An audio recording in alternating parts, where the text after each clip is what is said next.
Seguindo o nosso estudo do livro psicografado A Caminho da Luz, História da Civilização à Luz do Espiritismo, foi ditado por Emmanuel para Chico Xavier. Hoje vamos falar da edificação cristã, os primeiros cristãos. Atingido um período de nova compreensão concernente aos mais graves problemas da vida, a sociedade da época sentia de perto a insuficiência das escolas filosóficas conhecidas, no propósito de solucionar as suas grandes questões. A ideia de uma justiça mais perfeita para as classes oprimidas torna-se assunto obsidiante das massas anônimas e sofredoras. Em virtude dos seus postulados sublimes de fraternidade, a lição do Cristo representava o asilo de todos os desesperados, de todos os tristes.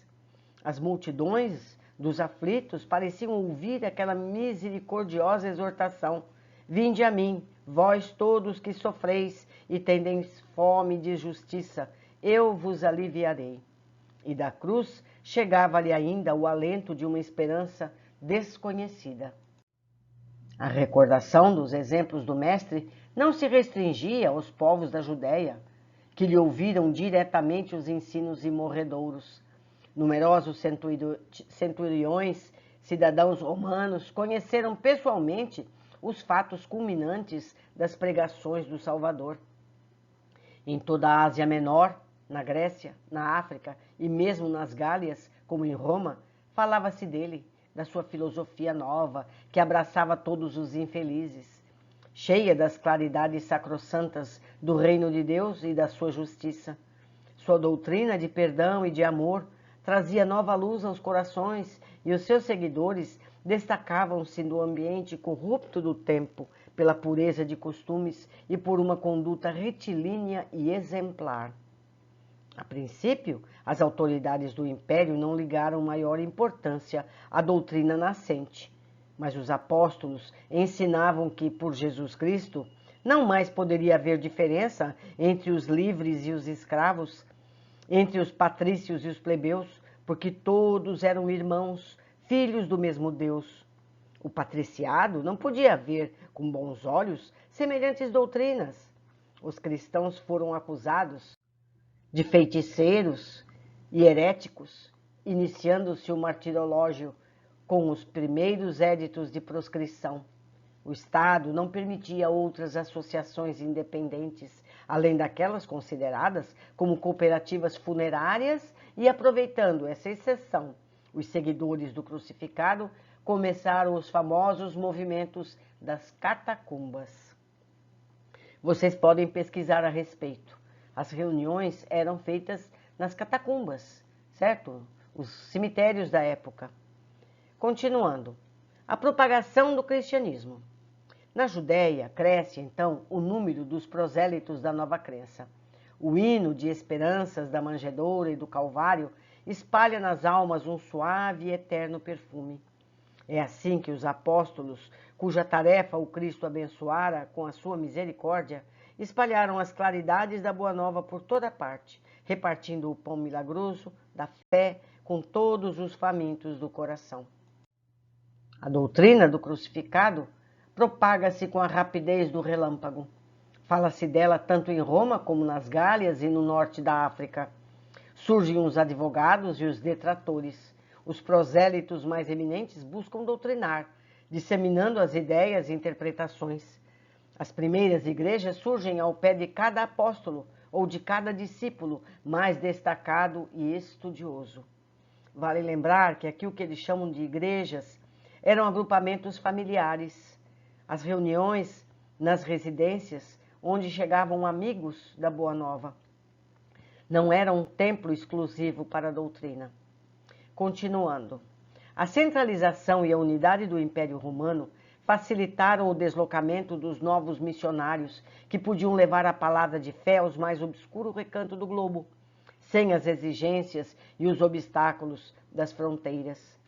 Doutrina alguma alcançara no mundo semelhante posição em face da preferência das massas. É que o Divino Mestre selara com exemplos as palavras de suas lições imorredouras.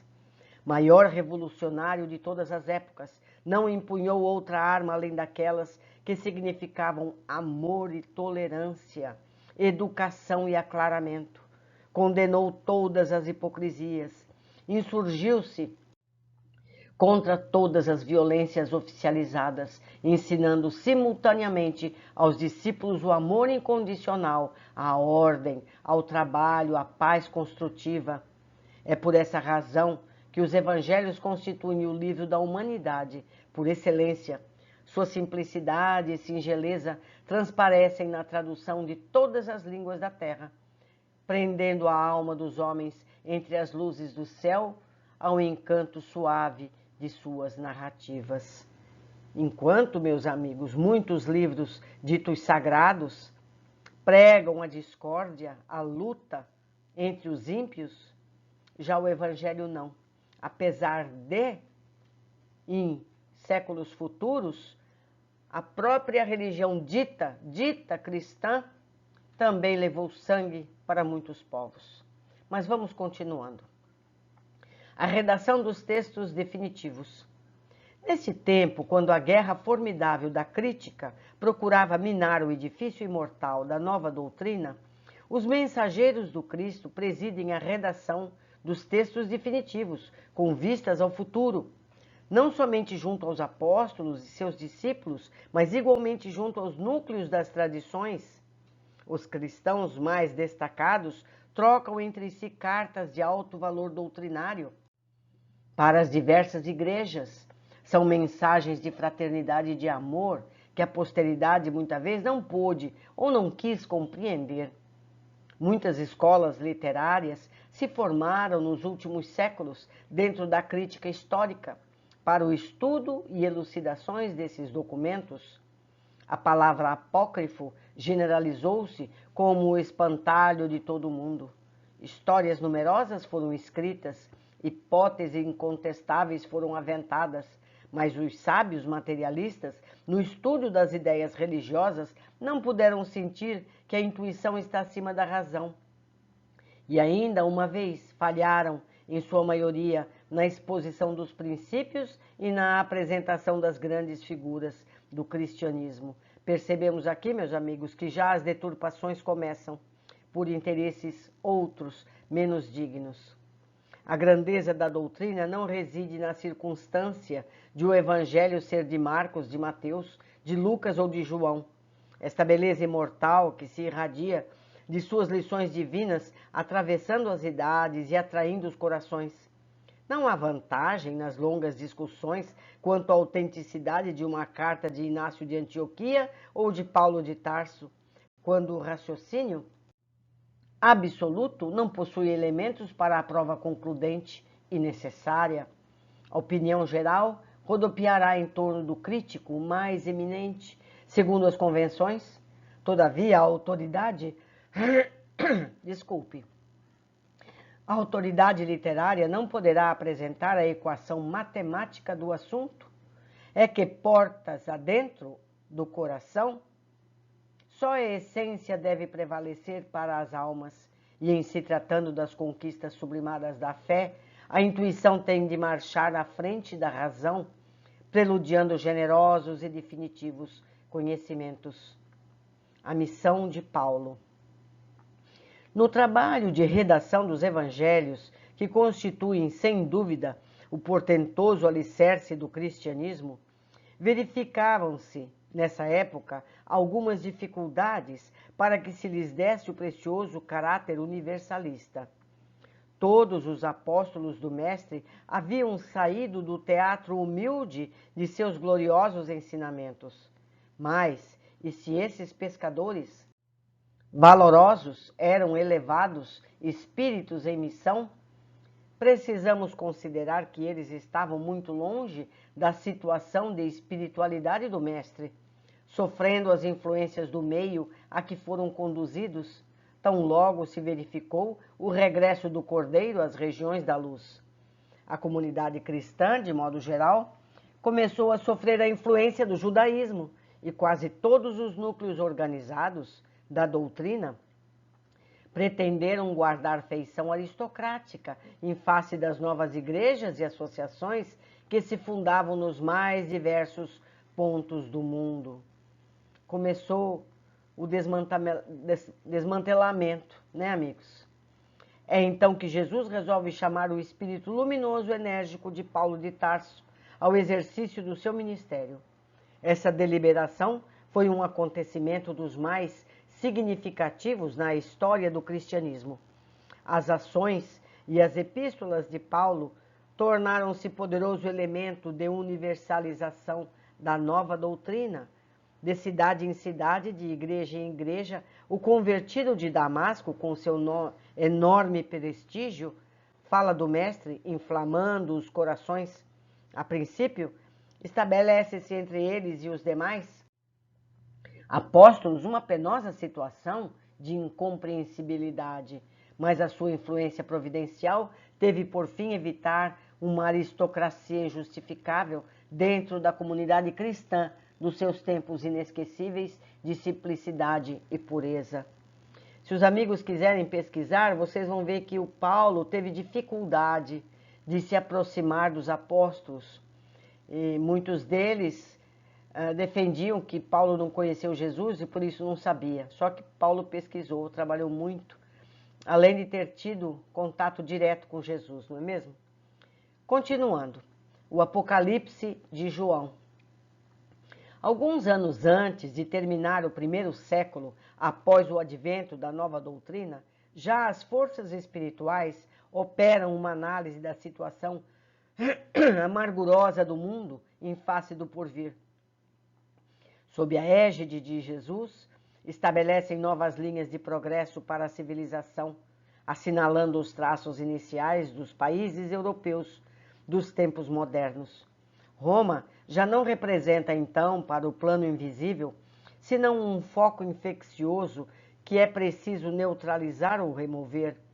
Todas as dádivas do alto haviam sido desprezadas pela cidade imperial, transformada num Vesúvio de paixões e de esgotamentos. O Divino Mestre chama aos espaços o Espírito João, que ainda se encontrava preso aos liames da terra, e o apóstolo, atônito e aflito, lê a linguagem simbólica do invisível. Recomenda-lhe o Senhor que entregue os seus conhecimentos ao planeta como advertência a todas as nações e a todos os povos da terra. E o velho apóstolo de Patmos transmite aos seus discípulos as advertências extraordinárias do Apocalipse. Todos os fatos posteriores à existência de João estão ali previstos. É verdade que, frequentemente, a descrição apostólica penetra o terreno mais obscuro. Vê-se que a sua expressão humana não pôde copiar fielmente a expressão divina nas suas visões de palpitante interesse para a história da humanidade.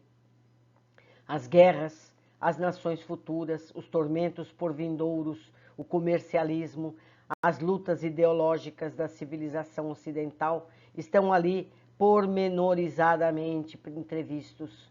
E a figura mais dolorosa, ali relacionada, que ainda hoje se oferece à visão do mundo moderno, é bem aquela da Igreja transviada de Roma, simbolizada na besta vestida de púrpura e embriagada com o sangue dos santos. Quer dizer, fazendo aqui um comentário, Jesus, já na época de João, já sabia que a Igreja de Roma iria provocar a carnificina que fez em nome do Cristo, que foi um absurdo, com tantas e tantas perseguições. Mas vamos continuar. Identificação da besta apocalíptica. Reza o Apocalipse que a besta poderia dizer grandezas e blasfêmias por 42 meses, acrescentando que o seu número era o 666, isso está em Apocalipse 13, 5 e 18, examinando a importância dos símbolos naquela época e seguindo o rumo certo das interpretações, podemos tomar cada mês como sendo de 30 anos, em vez de 30 dias, obtando desse modo um período de 1260 anos comuns.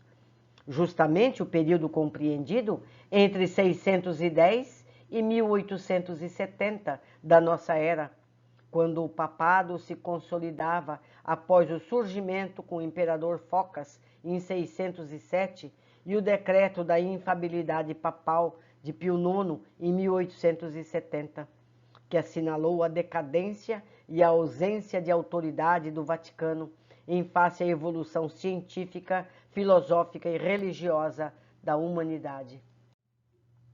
Quanto ao número 666, sem nos referirmos às interpretações com os números gregos em seus valores, devemos recorrer aos algarismos romanos em sua significação, por serem mais divulgados e conhecidos, explicando que é o sumo pontífice da Igreja Romana quem usa o título de Vicaris Generalis Dei in Terris, Vicaris Filii Dei e Dox Cleri, que significavam vigário geral de Deus na terra, vigário do Filho de Deus e príncipe do clero.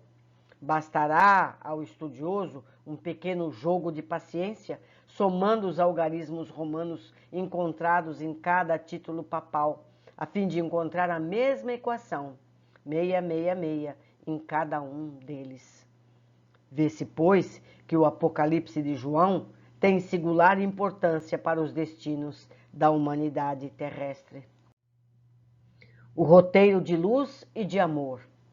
Mas voltemos aos nossos propósitos, cumprindo-nos reconhecer nos evangelhos uma luz maravilhosa e divina, que o escoar incessante dos séculos só tem podido avivar e reacender, e que eles guardam a súmula de todos os compêndios de paz e de verdade para a vida dos homens, constituindo o roteiro de luz e de amor, através do qual todas as almas podem ascender as luminosas montanhas da sabedoria dos céus. Mais um capítulo concluímos, meus amigos, e percebemos aqui que o Cristo vela por todos, conhece todas as fragilidades humanas e tem paciência com todos nós, aguardando que possamos evoluir finalmente para a fraternidade universal. Ficamos por aqui hoje e eu aguardo a todos no próximo capítulo.